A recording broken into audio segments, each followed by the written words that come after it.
bonsoir à tous. Merci beaucoup Philippe. Nous sommes heureux de pouvoir nous retrouver ce soir à nouveau. Je suis accompagné de Arnaud Bornins. Bonjour à tous. Et tous les deux, nous avons la joie de pouvoir accueillir le père Frédéric Louzeau et monsieur Pascal Demurger qui nous accueillent dans ces locaux, qui sont des locaux absolument somptueux. Et nous sommes accueillis dans des conditions absolument incroyables. Et précisément parce que nous avons de l'espace et que les consignes de Covid sont respectées, je vous propose, messieurs, de tomber les masques, puisque nous le pouvons. Merci. Vous êtes sûr? Vous êtes assuré? Oui, on est bien assuré. Alors, cette soirée est une soirée d'introduction à notre parcours et ce parcours sur Laudato Si, cette réflexion sur l'écologie intégrale. Nous avons la chance et la joie d'accueillir le père Frédéric Louzeau. Père, vous êtes docteur en théologie, docteur en philosophie, vous êtes professeur et chercheur au Collège des Bernardins. Vous avez assuré la direction du pôle d'ailleurs de recherche du collège et vous enseignez à la faculté Notre-Dame. Merci infiniment de votre présence. Peut-être avant de pouvoir prendre un temps d'échange, nous vous proposons de vous laisser la parole pour nous présenter l'architecture générale de cette encyclique si importante. Et peut-être si vous pouviez nous donner quelques éclairages de lecture sur cette encyclique. À la suite de quoi nous pourrons avoir un échange tous les quatre. Et puis, chers amis qui êtes derrière vos écrans, nous vous invitons à interagir et à participer à cette soirée par le chat. Nous récupérerons vos questions et nous essaierons autant que faire se peut de nous en faire l'écho. Père Frédéric, si vous voulez bien introduire notre soirée sur cette encyclique et son architecture. Merci beaucoup, en tout cas, de votre confiance. Je crois qu'au risque de vous décevoir, cette encyclique Laudato Si ne parle pas d'abord d'écologie. Je tiens beaucoup à cela. On a toujours dit que c'était une encyclique du pape François sur l'écologie, mais ce n'est pas le plus important. C'est une encyclique qui nous parle, en fait, de l'avenir de l'humanité. C'est le sort de l'humanité qui est en jeu, aussi bien de sa survie, de sa paix, du bonheur des peuples, que de son sort devant Dieu, de ce qu'on appelle le salut au sens de l'Évangile. Alors je voudrais essayer de faire comprendre ça, que bien sûr il y a des dimensions écologiques, environnementales dans cette encyclique, mais le plus important, c'est la question du salut qui est en jeu, en fait, pour nous tous. Alors pour essayer de le faire comprendre, moi je conseillerais à tous les membres des EDC que je salue ce soir, d'au moins lire les 2 premiers numéros. Voilà, 1 et 2. Ça commence par une louange, Laudato Si, ça veut dire « Loué sois-tu Seigneur ». Donc, j'allais dire que ça commence remarquablement bien par une louange, « Loué sois-tu Seigneur » pour Sœur notre Mère la Terre. Et la prière de saint François d'Assise pourrait durer assez longtemps et elle est coupée net à la fin du premier numéro par un deuxième numéro qui nous dit « Cette sœur, elle crie de souffrance ». Et là, ça devient dramatique. Voilà, elle crie en raison des dégâts que nous, hommes, nous, êtres humains, nous, civilisations humaines, lui infligeons. Et puis ça va encore beaucoup plus loin dans ce numéro 2. Il finit par nous dire que ces dégâts, ces dévastations que nous infligeons à la Terre, ne sont encore que le symptôme de la violence qui est dans le cœur humain. Donc vous voyez, ça commence par une louange, et la louange est en quelque sorte cassée, interrompue par une sorte de recul de la part du pape qui dit « Mais attention, chers amis, nous sommes habités par une violence, tous, à la fois individuellement et collectivement, notamment les civilisations riches comme les nôtres. Nous sommes habités par une violence qui se déverse, en fait, sur la terre et sur les plus pauvres. Et c'est pour cette raison que la terre et les pauvres crient. » Et donc, Laudato Si, c'est pas d'abord de l'écologie, c'est la question de savoir ce que nous allons faire de cette violence qui nous habite. Voilà. Est-ce que nous allons nous en satisfaire? Est-ce que nous allons la laisser se répandre et continuer ses effets destructeurs? Ou est-ce que nous prenons un chemin de guérison de la violence? Voilà. Je pense que c'est ça, pour moi, ce qui est le plus décisif dans Laudato Si. C'est pour ça que je dis souvent que c'est un itinéraire de conversion spirituelle, c'est-à-dire de guérison de cette violence qui nous habite. Alors, une fois, je pense que j'ai dit l'essentiel. Si vous retenez ça, vous pouvez lire, j'allais dire, et surtout pratiquer Laudato Si, comme, au fond, chaque chapitre, c'est comme si vous allez faire une séance chez le médecin, vous voyez. C'est une thérapie à chaque fois de plus en plus profonde pour transformer cette violence. Alors, je fais simplement, dans un deuxième temps, je reprends les 6 chapitres. Il y a donc 6 chapitres dans Laudato Si. Donc, chaque étape de cette conversion intérieure, de cette conversion spirituelle. La première, le pape a donné un titre qui est « Ce qui se passe dans la maison commune ». Et il décrit ensuite, effectivement, les différentes dévastations, mais que nous connaissons tous par ailleurs. Je veux dire, n'importe quelle personne d'entre nous, s'il est un peu, s'il s'informe, est capable de dire des choses sur le climat, la biodiversité, le problème de l'eau et de sa pollution, les inégalités sociales. Voilà, on peut faire un tableau comme cela. Le pape le fait de manière très ample. Mais le plus important de ce chapitre, il le dit au numéro 19, pour aller vérifier, c'est qu'il ne s'agit pas simplement de développer un panorama devant nous, il s'agit de transformer ce diagnostic en souffrance personnelle. Et je pense que là, il faut bien mesurer ce qu'il nous dit. Tant que nous ne sommes pas affectés personnellement par ces dévastations, il n'y a aucune raison que nous nous mettions à changer, que nous soyons conscients de ce qui nous habite et que nous voulions transformer quelque chose dans l'économie, dans la politique, dans les modes de vie. Donc, cette affaire est très importante. J'ai envie de dire aux membres des EDC, tant que vous n'avez pas une porte d'entrée existentielle où vous souffrez de cette situation de la dévastation de la Terre, de certaine manière, tout ce qui va suivre va vous être assez extérieur. Voilà. Donc, transformer en souffrance personnelle l'état du monde, si vous voulez. Ça, c'est la première. Alors, imaginons que le lecteur de Laudato Si ait fait cette expérience, qu'il a été touché. Voilà. Deuxième chapitre, ce qui s'appelle l'évangile de la création. Alors, qu'est-ce que fait le pape ? Le pape va proposer, et il va presque s'en excuser à un moment en disant je sais que j'ai adressé ce texte à la fois aux chrétiens et aux non-chrétiens qui voulaient bien m'écouter, mais là, je vais prendre un chapitre pour montrer, mettre en lumière ce que la foi dit du rapport de l'homme à la création et de son rôle dans la création. Pour montrer à la fois aux chrétiens et aux non-chrétiens à quel point la foi biblique devrait donner les motivations les plus fortes pour changer. Voilà. Alors ça, c'est tout ce deuxième chapitre qui est vraiment une splendide. Il s'agit, vous voyez, de réécouter l'évangile une nouvelle fois pour voir à quel point il y a notamment dans l'évangile une figure, qui est la figure que Jésus nous a révélée, la figure d'un Père créateur de toutes les choses, et c'est cette figure-là du Père qui est la plus à même à nous motiver pour prendre soin de cette maison commune, changer, transformer sa vie, etc. Alors, si vous avez donc pris ce choc de l'évangile, le pape vous emmène dans un troisième chapitre que moi je trouve stupéfiant, qui est peut-être le plus puissant, je pense, de toute l'encyclique, où il va essayer de descendre justement dans ce cœur humain blessé et d'essayer de diagnostiquer, comme un médecin, quelles sont vous voyez, il parle de racines humaines de la crise écologique. Qu'est-ce qui, en nous, fait que nous déversons autant de violence à l'extérieur de nous ? Il en diagnostique 2.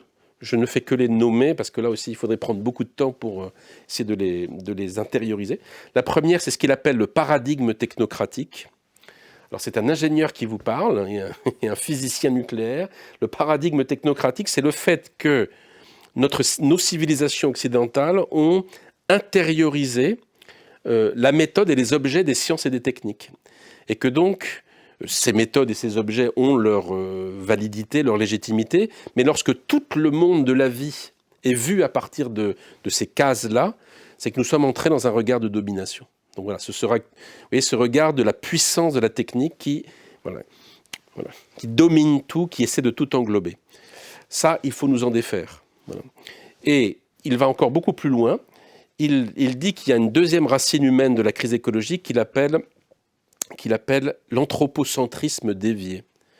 L'anthropocentrisme dévié ou démesuré, c'est-à-dire c'est une vision qui vient, on va dire, d'une certaine philosophie libérale qui conçoit l'être humain comme un individu isolé. Voilà. Donc, vous voyez, on ne conçoit pas l'homme comme, au contraire, un nœud de relation à Dieu, aux autres personnes, aux êtres non humains, à des écosystèmes, etc. Donc ça, c'est l'anthropologie des civilisations modernes depuis 3 ou 4 siècles, mais qui aujourd'hui a des conséquences absolument redoutables. Voilà. Donc de cela, il faut guérir, de ce paradigme technocratique et de cet anthropocentrisme dévié, ou on pourrait dire individualisme. Et alors, à partir du 4e chapitre, une fois que le diagnostic a été posé, et il est très profond, hein, je pourrais ensuite, dans la discussion, dire à quel point nous sommes habités par cela, en fait. C'est de cela dont il faut guérir. Le pape va proposer au chapitre 4, qui est en quelque sorte le point tournant de l'encyclique. C'est le point où on essaie de remonter la vague, pourrait-on dire. Il va proposer ce qu'il appelle l'écologie intégrale. Alors l'écologie intégrale, ce n'est pas un slogan, ce n'est pas un truc, c'est, si on essaie de le comprendre spirituellement, intérieurement, c'est le fait que, confronté à une décision, un problème, une décision d'acheter, d'entreprendre, tout ce que vous voulez, tout ce qui va être de l'ordre d'une décision sociale, de société, à chaque fois, d'essayer d'élargir le regard le plus possible pour prendre toutes les dimensions de la question en jeu. Voilà, notamment, je pense que Pascal Desmurgier en reparlera dans sa prise de parole, c'est la question notamment des impacts de nos actions. Voilà. Donc l'écologie intégrale, c'est d'apprendre à faire, donc de voir tout ce qui est impacté en fait par mon action ou mes actions, nos actions collectives, pour tout prendre en compte. Voilà, donc ça c'est le 4e chapitre qui s'appelle Écologie intégrale. Puis ensuite vous avez 2 derniers chapitres, un chapitre 5 qui essaie de traduire cette écologie intégrale dans quelques lignes d'orientation. Vous voyez, il ne suffit pas simplement dire je vais élargir mon regard et essayer de prendre toutes les dimensions des problèmes dans mes réflexions et décisions. Il faut montrer où ça peut se réaliser. Et le pape propose en fait... le mot qui revient le plus dans ce chapitre 5, c'est l'exercice du dialogue. Et il le prend à tous les niveaux de l'existence sociale, depuis le niveau international jusqu'au niveau local, jusque même à l'intérieur d'une famille, etc., etc. Donc c'est très, très, très intéressant. Je me permets on pourrait dire c'est super décevant. Parce qu'on pourrait dire, où est la solution à la dévastation que nous subissons lorsqu'on parle de dialogue ? Et je pense que le fait d'avoir mis le dialogue ici, comme ligne d'orientation, c'est une manière de montrer comment on peut se donner à soi-même des limites. Parce que notre problème est quand même l'illimitation de nos désirs, de nos besoins. Et si on comprend ce que c'est que le dialogue, si vraiment on apprend à dialoguer dans l'entreprise, dans la famille, dans l'église, on apprend à se limiter soi-même puisque l'autre, forcément, ses pensées, ses désirs vont entrer dans ce dialogue. Donc ça, c'est donc la 5e partie où vous trouverez des exemples précis d'action, de dialogue. Et puis la 6e, je termine par là, est très impressionnante parce que le pape nous dit que tout cela est très bien, quand bien même on aurait franchi les 5 étapes que je viens de mal résumer, si on veut que cette conversion écologique, que cette guérison soit durable, on ne peut pas le faire sans sans une éducation et même une spiritualité nouvelle. Parce que sinon, nos motivations resteront extérieures, vous voyez.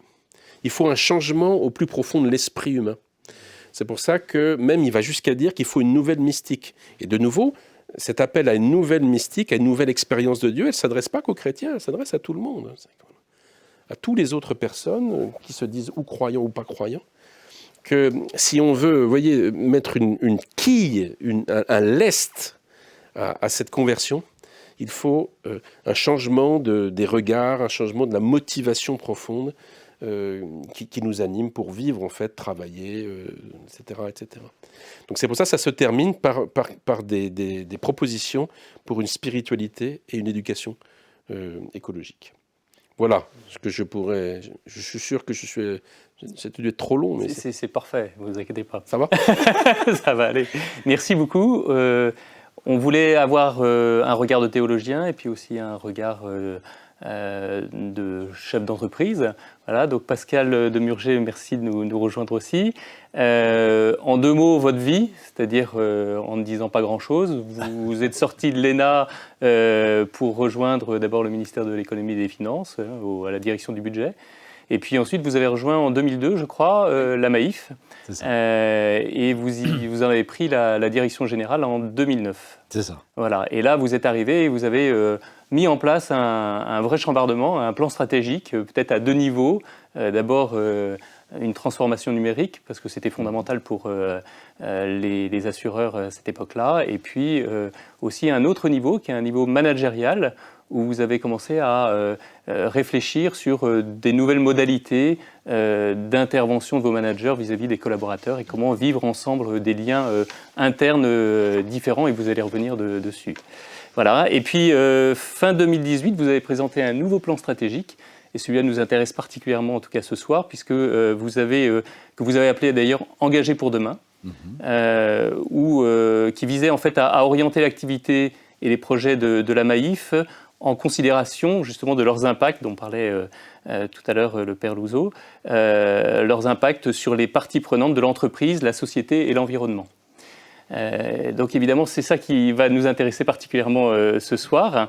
Et je rappelle d'ailleurs que vous avez écrit un magnifique ouvrage.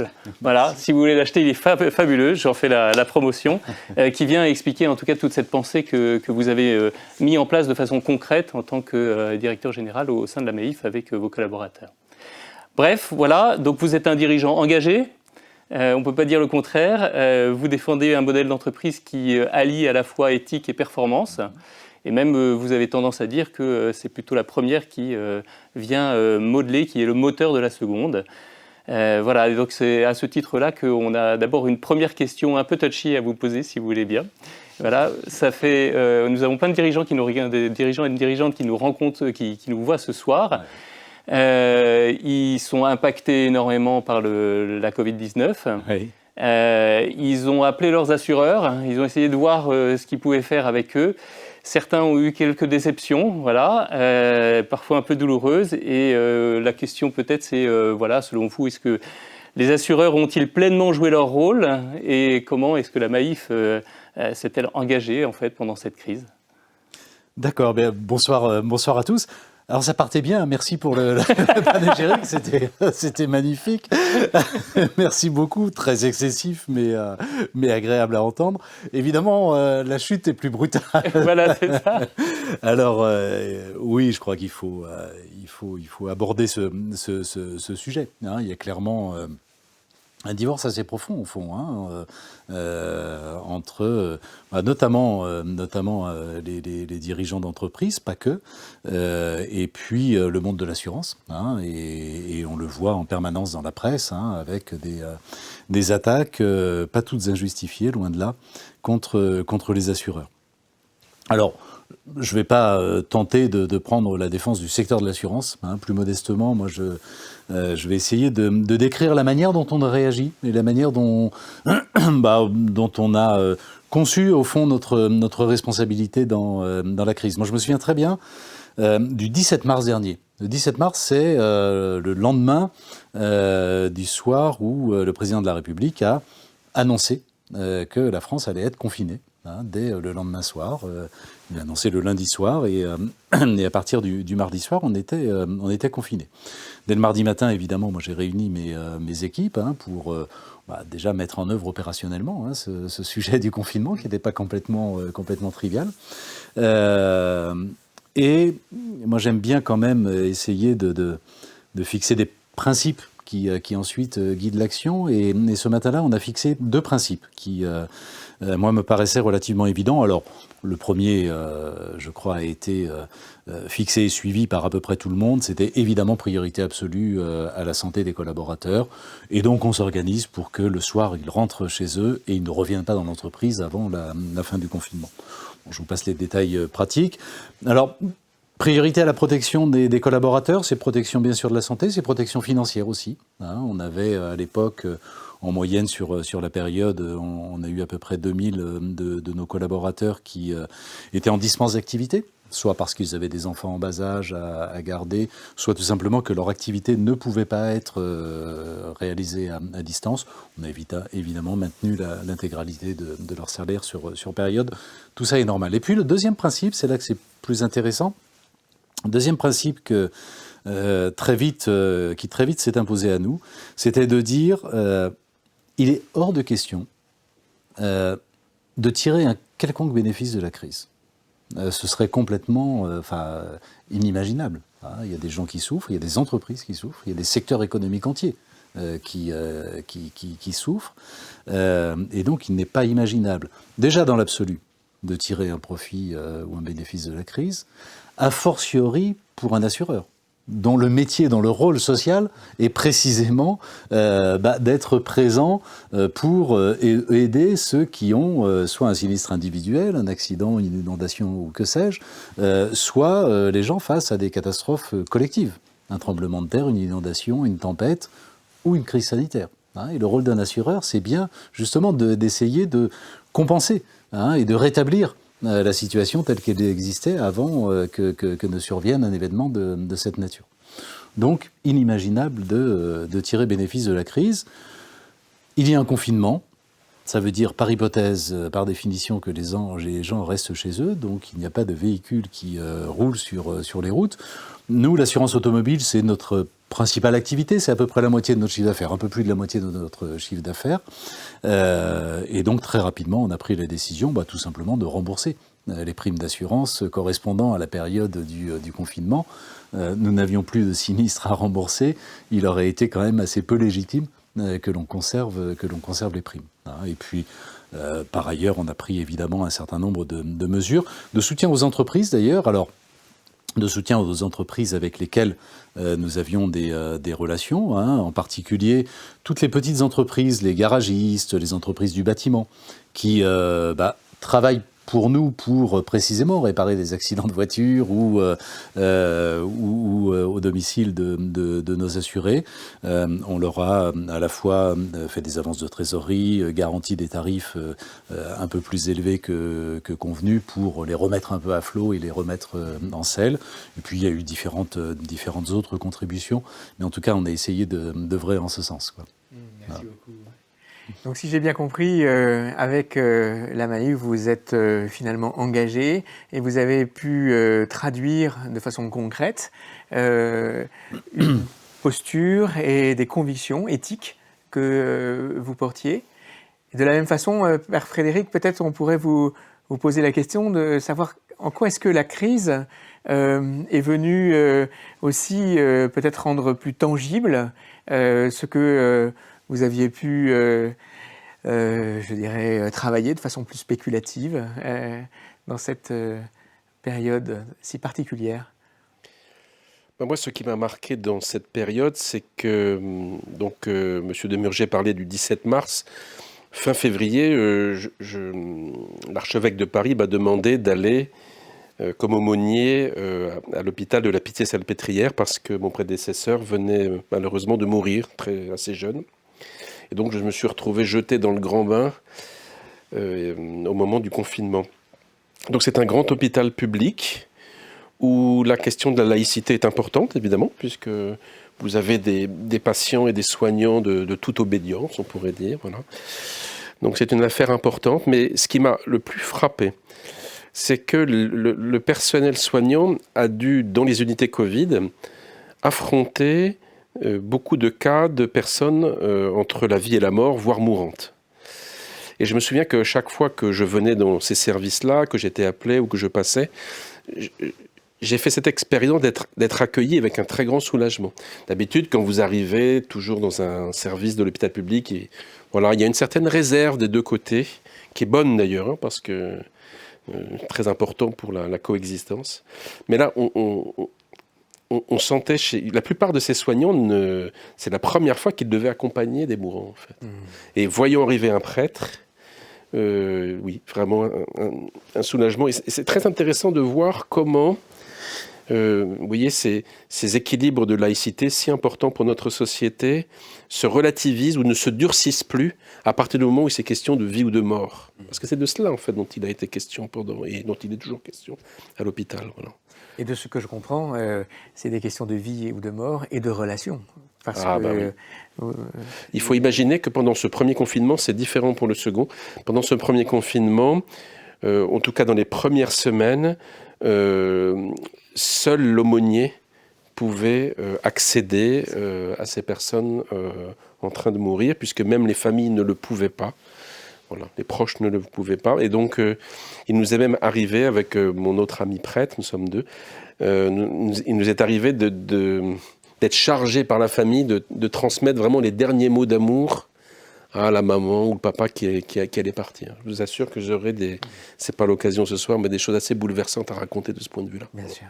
Alors parlons relations du coup, et rentrons peut-être dans le concret de l'entreprise et comment se vivent les relations peut-être au sein de la Maïf, Pascal. Vous avez une société donc que vous dites engagée dans le lien interne, où justement ce que vous appelez le mieux commun vient nourrir la performance. Est-ce que vous pouvez nous en parler un petit peu plus, savoir concrètement en fait ça veut dire quoi, parce que les dirigeants et dirigeantes qui sont là, ils aimeraient bien savoir un petit peu ce qu'il y a derrière tous ces mots. Le père Louzot tout à l'heure disait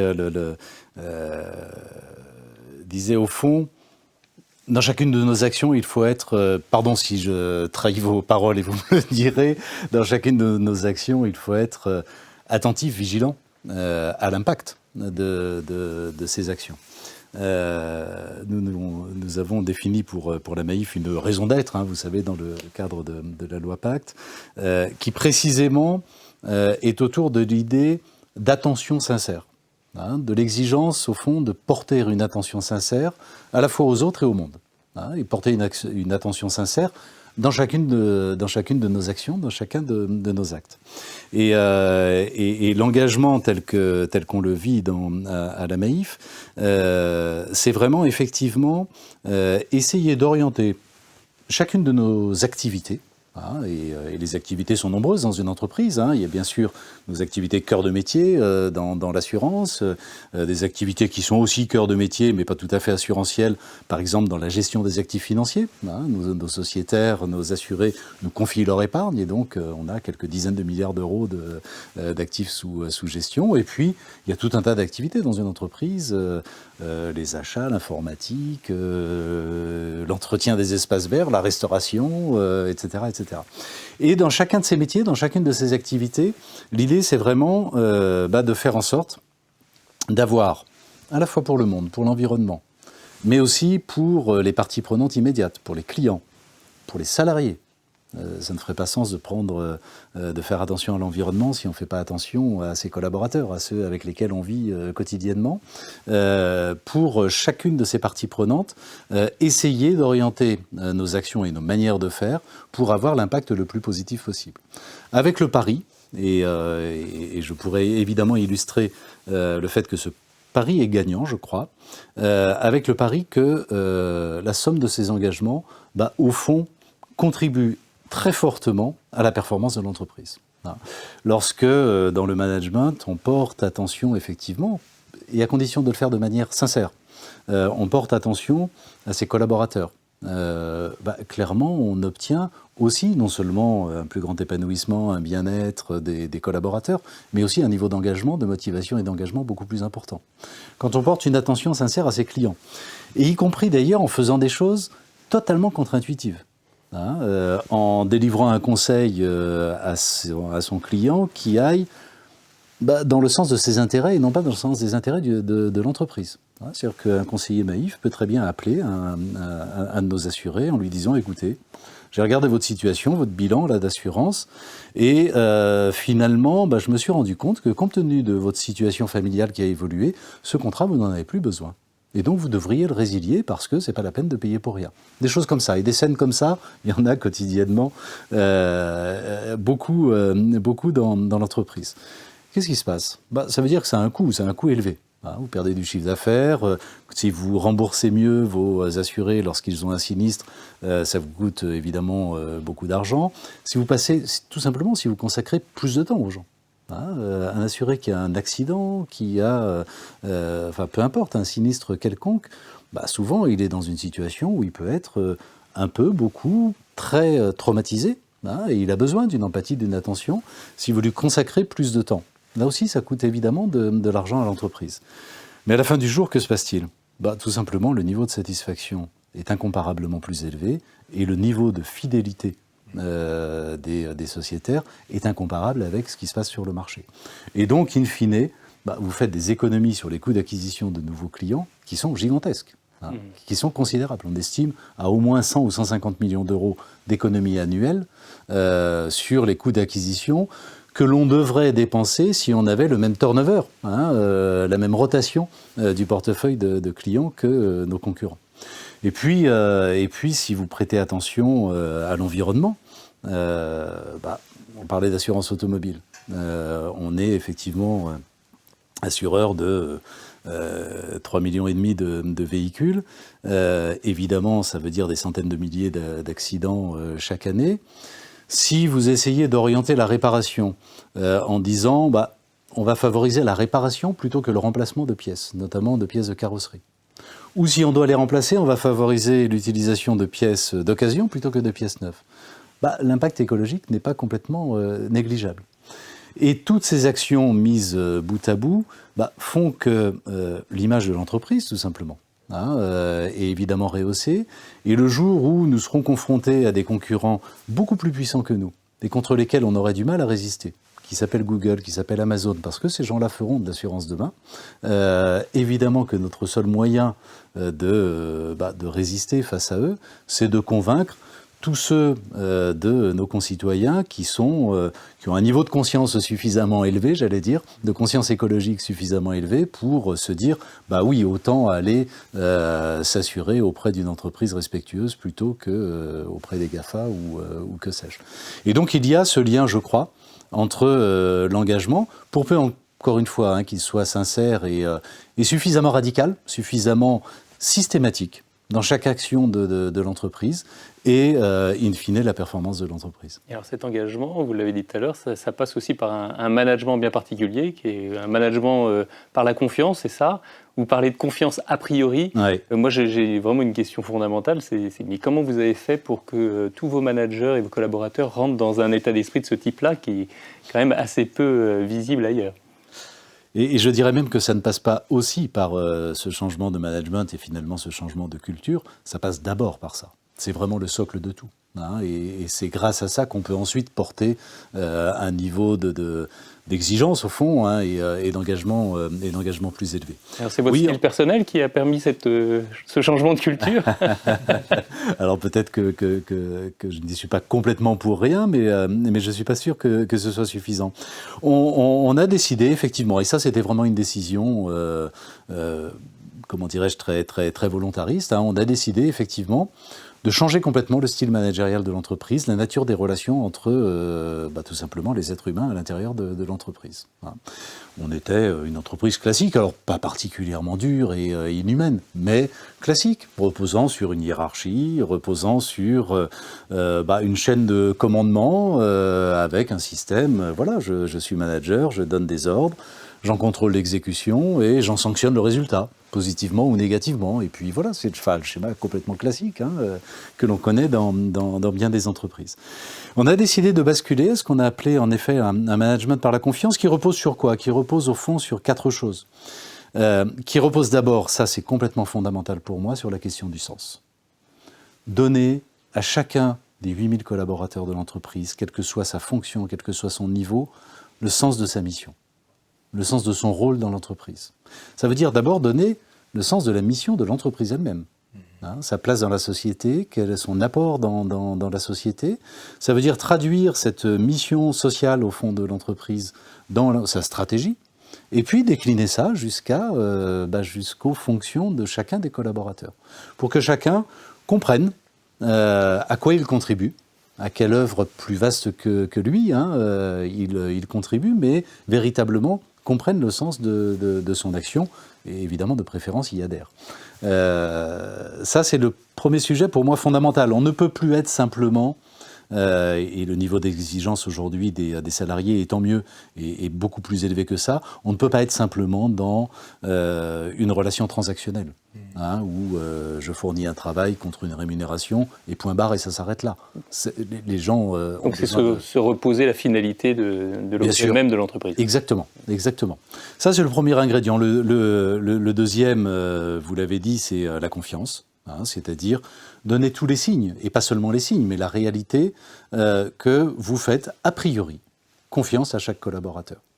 Ça veut dire quoi? Ça veut dire que, par exemple, on est assureur, un gestionnaire de sinistre, donc la personne qui va répondre aux assurés pour régler le problème qu'ils ont eu, on va lui dire, tu as toutes les marges de manœuvre que tu veux. C'est toi qui as, par hypothèse, la meilleure analyse, la meilleure compréhension de la situation. Et donc, on te laisse des marges de manœuvre pour, éventuellement, que tu décides d'aller au-delà des garanties contractuelles si ça te semble justifié, pour ne pas demander de pièces justificatives si, a priori, tout indique que tu peux faire confiance, etc., etc. Et donc, la personne n'est plus là simplement dans l'entreprise pour exécuter un process, mais pour apporter une solution à un problème qui lui est posé. Et on lui demande, alors il y a un niveau d'exigence plus élevé d'une certaine manière, parce qu'on lui demande de mobiliser toutes les ressources qui sont en lui pour trouver cette solution. Troisième ingrédient, c'est la bienveillance. L'attention sincère. C'est-à-dire faire en sorte que dans la relation, que ce soit de l'entreprise à chaque salarié ou des salariés entre eux, des managers avec les salariés, etc., que toutes les relations soient fondées sur, en effet, une idée d'attention, de bienveillance, et non pas sur la compétition, sur la concurrence entre les uns et les autres. Et puis le quatrième et dernier ingrédient, c'est l'exigence. Parce que je crois qu'il n'y a pas d'épanouissement sans exigence. On ne se réalise que dans l'exigence. On ne se réalise pas dans le confort, dans le repli, dans le retrait. On se réalise véritablement en ayant pour soi-même un niveau d'exigence. Pour soi-même, et c'est parfois difficile d'avoir un niveau d'exigence pour soi-même, et donc il faut aussi que l'entreprise, d'une certaine manière, crée les conditions de cette exigence et finalement de cette réalisation. Et ça donne des résultats très étonnants, à la fois en termes de bien-être et d'épanouissement de chacun, en termes de cohésion collective, en termes de motivation, d'envie, d'aspiration, et du coup en termes d'engagement. Et ça crée une dynamique qui est totalement incroyable. Merci beaucoup, Pascal. Et alors, en même temps, on a la chance de pouvoir croiser les regards, ou vous permettre de croiser les regards avec deux mondes qui sont finalement très différents, et des vocabulaires aussi, dans lesquels les vocabulaires sont différents, les mots n'ont pas forcément aussi le même poids. Je me souviens, Père Frédéric, que lorsque on a préparé ce moment, vous aviez rebondi de façon assez vive sur le terme d'émerveillement. Et en entendant Pascal, je me dis, c'est intéressant parce que Pascal parle de pari de la confiance, Pascal parle de bienveillance. Quel risque de votre point de vue, de votre fenêtre, Pascal pourrait rencontrer à utiliser et décliner cette attitude, cette posture d'une bienveillance a priori ou d'une confiance a priori? Alors, si j'avais réagi il y a quelques semaines sur la question de l'émerveillement, c'était pas du tout par rapport à l'attitude de Pascal et la propre transformation de son entreprise. C'est des attitudes un peu perverses de Nicolas. Oui, c'est ça. Alors pour ceux qui nous regardent, il faut savoir que c'était dans un contexte un peu particulier et il s'agissait de la question de l'émerveillement face à la création. Voilà. Et si j'avais levé le doigt pour dire attention, nous chrétiens, nous allons trop vite à cette question de l'émerveillement, c'est que très souvent, c'est ce qui sert de refuge à beaucoup de croyants pour ne pas prendre le choc du changement climatique, de la dévastation des écosystèmes. Voilà, donc oui à l'émerveillement, mais pas naïf. C'est-à-dire, l'émerveillement, c'est cette capacité, effectivement, à voir dans un monde qui est quand même assez difficile, dans un monde brisé, de voir les choses qui se réparent, qui survivent, voilà. Et donc, si maintenant je veux essayer de répondre plus directement à votre question, moi je serais attentif ici dans cette entreprise, mais comme ailleurs, parce que c'est pareil au Bernardin, où on est aussi capable, nous, on a aussi une raison d'être, mais de faire attention qu'on soit capable d'expliciter cet émerveillement dans un monde difficile. Je pense que même encore à la Maïf, il y a des difficultés, voilà. Il y a des gens qui peinent, il y a des gens qui ne disent pas la vérité parfois ou qui la cachent, voilà. Donc voilà, ce sur quoi je réfléchirais. Mais j'avais une question à vous poser, parce que j'ai lu votre livre avec vraiment très grande attention, et je le trouve vraiment merveilleusement écrit et très, très facile à lire. Et justement, c'est ce qui m'a le plus intéressé, c'est comment la transition écologique de votre entreprise a dû être précédée par ce changement de management en interne, ce qu'on a appelé management par la confiance, etc. Mais vous insistez beaucoup là-dessus, que vous êtes passé d'un modèle de management à un autre. Et est-ce que c'était difficile de passer d'un modèle à un autre, voyez je pense qu'il y a quelque chose d'extraordinaire dans cette transformation, mais qu'est-ce qui est vraiment extraordinaire là-dessus ? Pourquoi il y a 10 ans, personne ne le faisait ? Vous voyez ? Et pourquoi aujourd'hui, parce que vous avez écrit le livre pour convaincre d'autres chefs d'entreprise. Parce que c'est dès le début, vous le dites, si j'écris, c'est que je pense que c'est partageable. Voilà. Tout à fait. Alors voilà, vous voyez, d'où venons-nous pour que ce que vous proposez dans votre livre, puisque vous avez mis en œuvre ici, soit effectivement source d'émerveillement et partageable.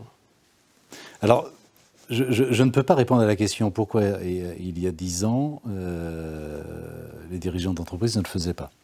Je peux répondre à la question pourquoi il y a 10 ans, moi en tant que directeur général déjà de la Maïf, je ne le faisais pas. Parce que je ne le faisais pas. J'ai commencé à diriger la Maïf pendant plusieurs années de manière complètement traditionnelle, en étant très focalisé sur les indicateurs habituels de productivité, d'efficacité opérationnelle, de rentabilité, etc. Et en ayant, à vrai dire, très peu d'attention sur ces sujets d'engagement, on pourrait dire d'éthique, dans la manière de diriger l'entreprise. Et donc ça rejoint, au fond, votre question rejoint, mais dans quelles circonstances, pour quelles raisons, par quel effet, par quel avez-vous changé et je dirais que c'est la conjonction de deux choses, et je pense que beaucoup de gens peuvent vivre ces deux choses. C'est d'abord la conjonction d'un raisonnement froid, j'allais dire, le plus objectif possible, consistant à dire, voilà, le monde autour de nous change, les aspirations du plus grand nombre sont en train d'évoluer de manière très forte, pour plein de raisons. La conscience écologique se développe, la digitalisation de la société fait que la culture et le comportement des gens est en train d'évoluer, le monde est en train de s'horizontaliser, et l'entreprise ne peut pas être le seul îlot de verticalité dans un monde devenu de plus en plus horizontal. Et donc il faut penser l'entreprise différemment pour l'adapter au monde. Ce n'est pas le monde qui va s'adapter à l'entreprise.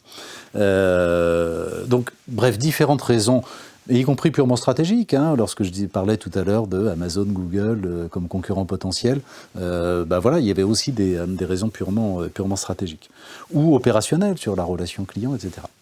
Et puis, il y a des changements plus intimes, plus profonds, plus personnels, à la fois évidemment de prise de conscience, j'allais dire en même temps que la majorité de la population, ça n'est quand même que progressivement qu'on a pris conscience d'un certain nombre de réalités, notamment écologiques, peut-être même aussi d'ailleurs sociales, auxquelles on prêtait moins attention.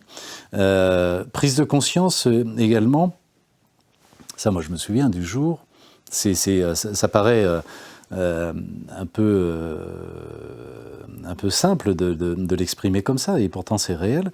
Moi, je me souviens du jour où, tout simplement en échangeant avec quelqu'un, j'ai pris conscience que finalement, en tant que dirigeant ou en tant que manager, quand on a des équipes sous son autorité, on a un impact sur leur bien-être professionnel, mais en réalité sur leur bien-être total, qui est considérable. qui est considérable, selon la manière dont on va interagir avec ces personnes, dont on va les traiter, les considérer ou pas, etc., ces personnes vont être en souffrance ou au contraire vont être épanouies. Et ça, dans leur travail, c'est déjà important, mais bien au-delà, en réalité. Et donc, quand on prend cette conscience de cela, des conséquences de chacun de ces actes, mais y compris de manière très concrète et quotidienne, quand on prend conscience de cela, on ne peut pas fuir sa responsabilité et on ne peut pas ne pas se poser la question d'un changement dans son comportement. Et puis, il y a des évolutions que la maturité d'un homme apporte. J'ai la chance d'avoir 3 enfants qui m'ont ouvert les yeux aussi. Lorsque j'ai compris, en échangeant avec eux, que finalement, d'abord, ils portaient qu'un intérêt extrêmement limité à mes activités professionnelles, et que, au-delà de ça, non seulement ça, mais qu'au fond, le monde que je leur décrivais, et le monde auquel que je contribuais finalement à perpétuer, n'était pas le monde dans lequel ils avaient envie d'évoluer plus tard, je me suis dit, il y a un problème. On peut pas... ce sont eux qui représentent l'avenir, ça n'est plus moi. Et je ne peux pas continuer à perpétuer un monde dans lequel ils ne se reconnaissent pas et dans lequel ils n'ont pas envie d'évoluer. Le père Louzot, tout à l'heure, rappelait les deux termes en tout cas du pape François que j'ai retenu, la terre crie, et puis c'est par la souffrance personnelle que l'on entre dans un mouvement de conversion. Est-ce que ce sont donc vos enfants qui vous ont permis de franchir ce pas? C'est quoi votre souffrance personnelle? Comment vous le diriez? Alors, je ne sais pas... Parce que vous avez parlé prise de conscience. En bon dirigeant, vous prenez conscience, bien sûr. Mais au niveau émotionnel, ça serait quoi? Est-ce que vous avez vécu quelque chose? Je ne sais pas.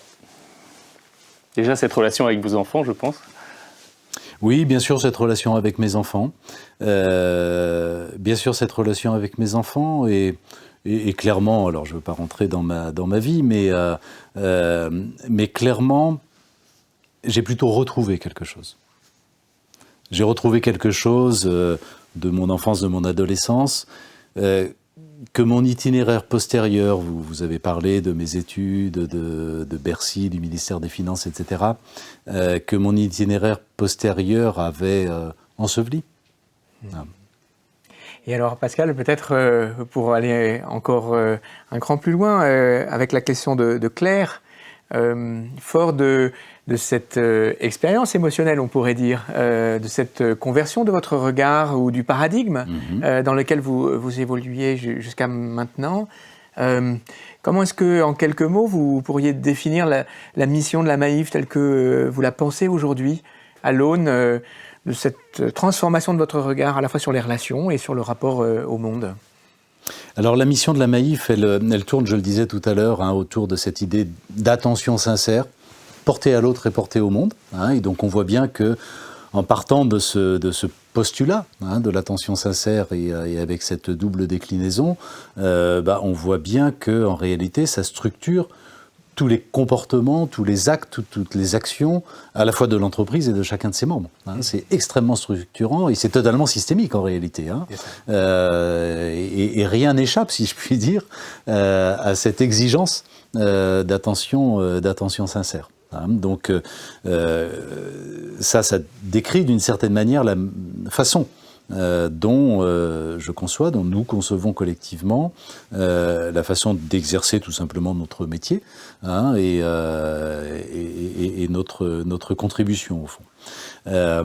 Au-delà de cela, moi j'ai la conviction que le sujet est évidemment un sujet de, comment dirais-je, pas seulement d'exemplarité, mais vraiment un sujet de duplication et de généralisation de comportements de cette nature.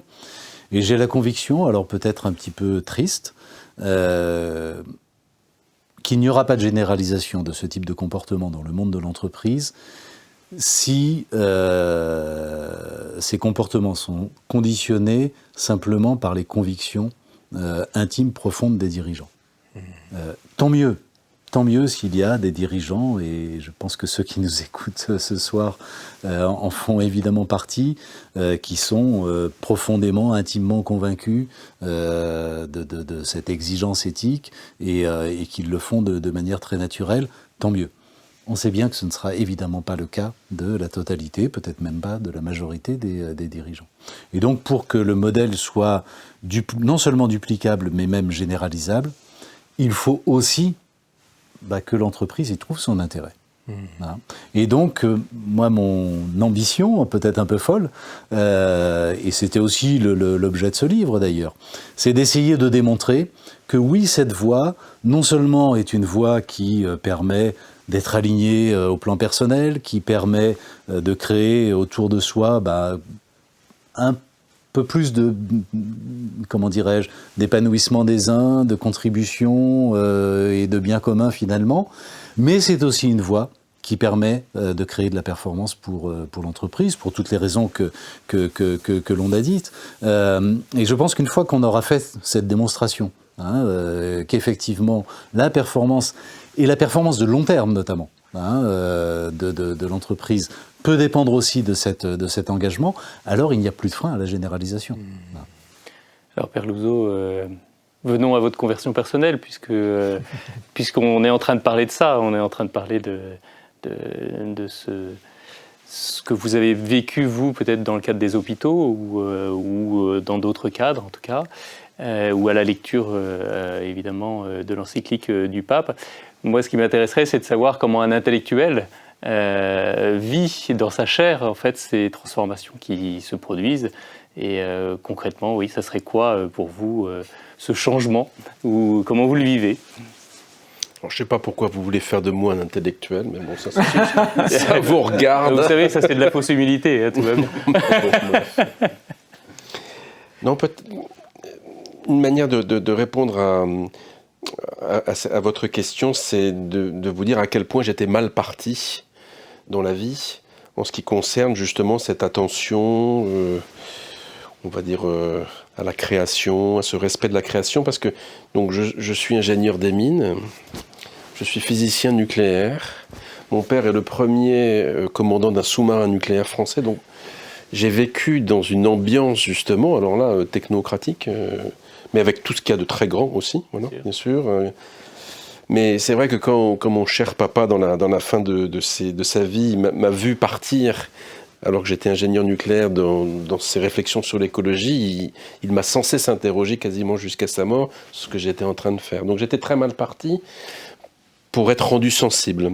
Et je vois trois, disons, j'essaie de me souvenir dans ma mémoire les trois moments où des basculements ont commencé à se faire, si vous voulez, et qui m'ont porté finalement à essayer de vivre ce changement. Mais dans ces événements, j'ai un souvenir très fort d'avoir été vraiment littéralement transpercé par un témoignage que j'ai entendu de mes oreilles au CESE, là, je ne sais plus comment ça s'appelle, là, le Conseil économique et social et environnemental, où il y avait un sommet des consciences organisé par notre ami commun Nicolas Hulot. Et Nicolas avait fait venir des Indiens à plumes. Alors les journalistes étaient là. Bon. Sauf que les Indiens à plumes, à un moment, ils se sont mis à parler. Et il y a une femme qui a expliqué que, voilà, qu'ils vivaient dans l'Équateur, dans une forêt, que des compagnies internationales pétrolières avaient eu finalement le droit d'exploiter alors que le président normalement avait promis qu'il ne le ferait pas, que la forêt a été souillée par le pétrole et qu'il ne pouvait plus y vivre. Elle a expliqué que son père avait été assassiné par des milices parce qu'ils s'étaient révoltés contre tout ça. J'ai été transpercé par son témoignage. Et je me suis dit, mais qui sommes-nous, nous occidentaux, pour aller détruire la vie des gens, ici, de ces braves personnes. Donc voilà, ça a été très important. Un autre témoignage pour moi disons, une autre expérience, je suis allé un an après, faire une tournée de conférences avec un évêque au Bénin. Et nous avons vécu plusieurs jours dans des petits villages tout simples. Et simplement la discussion là de nouveau avec les personnes. Et alors là, le changement climatique au Bénin, je peux vous dire que c'est un enfer parce que c'est plus le même régime de précipitation, parce que la sécheresse est devenue complètement folle, etc., etc. Donc j'ai vu comment des gens étaient impactés. Et ensuite, après, je me suis souvenu que quand j'étais enfant, je passais mes étés dans le Jura et que j'avais été au fond initié par 2 grands-oncles qui étaient des botanistes amateurs à vivre dans la forêt. Mais ça, vous voyez, c'est pour ça que je voulais revenir à la première question que j'ai posée. Toute ma formation, scientifique notamment, en école d'ingénieur, avait recouvert en fait. Vous voyez, avait recouvert cela. J'avais été rendu insensible par ma propre formation, qui est à la fois extraordinaire. Moi, je ne regrette pas tout le chemin que j'ai fait. Mais il a fallu démonter, en fait, enlever les pierres du puits pour essayer de regagner un peu de sensibilité. Voilà. Ce que je comprends, c'est que vous avez vécu finalement une expérience émotionnelle assez puissante à travers ces événements que vous évoquez. De la même façon sans doute que Pascal, quand vous nous faisiez aussi ce récit de la conversion du regard. C'est finalement une façon d'incarner sans doute ce cheminement que propose le pape François dans son encyclique. En tout cas, j'y vois comme un écho de ce que vous nous avez évoqué comme architecture tout à l'heure. En tout cas, la question de la sensibilité est capitale, parce que si la sensibilité est anesthésiée, nous ne bougerons pas. Mais alors ensuite, c'est pas la seule chose. C'est que, comme l'a très bien décrit M. Desmurgier, ensuite, il y a des actions à mettre en œuvre. Ouais. Alors là, évidemment, le temps nous presse, mais... Il y a un des auditeurs qui vous remercie de parler du Bénin, puisque c'est son pays natal. C'est un très beau pays. Oui. C'était, je crois, Emmanuel Mounier, un philosophe, qui disait que Cotonou était le quartier latin de l'Afrique. Et c'est vraiment un pays extrêmement attachant, et où j'ai découvert à Cotonou une communauté intellectuelle extrêmement vivace en philosophes et sociologues. Voilà. Vraiment un pays étonnant. Et alors, Père, est-ce qu'on pourrait vous demander en juste quelques phrases, mais l'exercice est évidemment délicat. Peut-être précisément, on l'a vu tout au long de notre entretien et de nos échanges, le cœur se situait sur une anthropologie relationnelle, c'est-à-dire à la fois un appel à la conversion personnelle, à vivre la relation convertie à soi-même, aux autres, au monde. Peut-être pourriez-vous faire aussi, en cette première soirée qui vient architecturer l'ensemble de notre parcours, faire une articulation avec la dernière encyclique du pape, Fratelli Tutti, qui, j'imagine, ou en tout cas trouve évidemment toute sa place dans la façon dont notre entretien s'est déroulé ou a tourné. Si vous voulez, pour ceux qui ont vraiment lu Laudato Si, je pense à Nicolas Hulot, qui lui l'a vraiment lu, il a très bien perçu que déjà, ce qui était en jeu dans Laudato Si, c'était pas simplement la préservation des espaces naturels, c'était la question de la fraternité entre les hommes. C'est-à-dire que si nous ne faisons rien pour modifier ce qui est en train de se passer, nous allons vers des guerres entre les peuples. C'est une question de justice entre les peuples. Voilà, Laudato Si le dit déjà.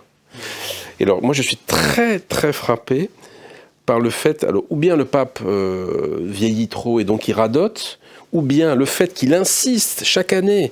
Attention, Laudato Si, je n'ai pas plaisanté, c'est capital, c'est le centre de mon pontificat. Puis 5 ans après, non seulement il fête les 5 ans, parce que 5 ans c'est encore un enfant, c'est tout jeune, et puis il sort une autre encyclique, vous voyez, Fratelli Tutti, c'est comme dans les tremblements de terre. Pour moi, Laudato Si, c'est un tremblement de terre, et puis il y a une réplique qui s'appelle Fratelli Tutti, pour nous dire, mais si jamais ce qui est marqué dans ce qui est demandé dans Laudato Si, si vous ne l'avez pas encore reçu, dites-vous bien que ce qui est en jeu là-dedans, c'est la fraternité humaine. C'est où nous visons collectivement, dans nos entreprises, dans nos politiques, une véritable fraternité, donc la bienveillance, tout ce qui nous a été décrit, ça, où nous allons vers la guerre. Nous sommes devant un choix aujourd'hui de ce type-là. Voilà. Merci beaucoup. Alors peut-être pour terminer, parce que je crois qu'il faut qu'on arrête, est-ce que vous auriez un mot à dire aux dirigeants et dirigeantes qui nous regardent ce soir, un petit mot d'envoi, l'un comme l'autre. Oh, peut-être moi juste un mot, je reprends les notes que j'avais prises quand le père Louzot présentait Laudato Si. Moi je reste vraiment très très frappé par ce que vous disiez sur au fond l'écologie intégrale, c'est quoi? C'est face à chaque décision je dois prendre en compte les impacts de mes actions.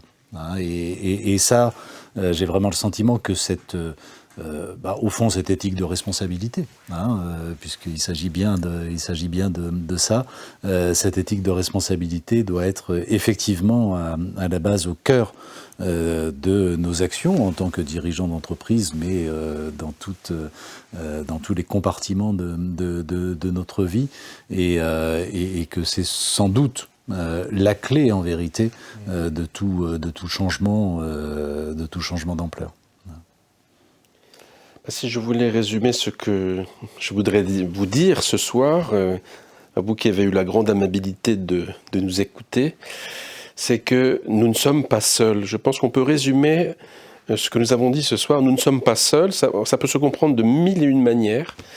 Nous ne sommes pas seuls parce que précisément nous habitons une maison commune et donc chaque fois que nous agissons, nous impactons d'autres êtres. Donc nous ne sommes pas seuls sur cette terre, mais nous pouvons comprendre aussi cette phrase « nous ne sommes pas seuls » dans le sens évangélique où à la fin de l'évangile selon saint Matthieu, Jésus nous promet, ressuscité, « je suis avec vous tous les jours jusqu'à la fin des temps ».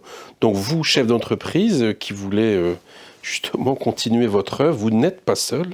Parce que le Christ est avec vous, justement, pour vous aider à vivre humainement ces transitions et puis ces chocs que nous avons évoqués ce soir. Merci beaucoup. Merci à tous les deux.